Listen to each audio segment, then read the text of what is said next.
Doctor பட்டம் பெற்றிருப்பதால் சமுதாய பொறுப்பு அதிகமாகி உள்ளதாக நடிகர் சங்க தலைவர் நாசர் தெரிவித்துள்ளார்.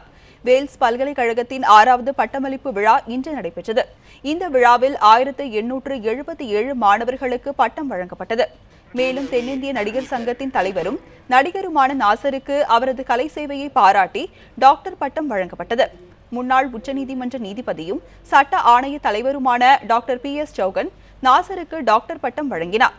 6 வயதில் நாடகங்களில் நடிக்கத் தொடங்கி தமிழ், ஆங்கிலம், தெலுங்கு, மலையாளம், கன்னடம் உள்ளிட்ட மொழிகளில் 30 ஆண்டுகளுக்கும் மேலாக நாசர் நடித்து வருகிறார்.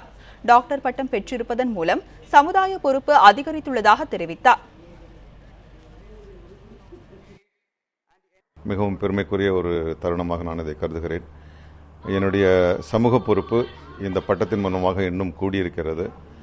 இந்த கௌரவ முனைவர் பட்டத்திற்கான கௌரவத்தை நான் தக்க வைத்துக் கொள்வேன். அதற்காக இன்னும் உழைப்பேன் என்று கூறிக்கொள்கிறேன்.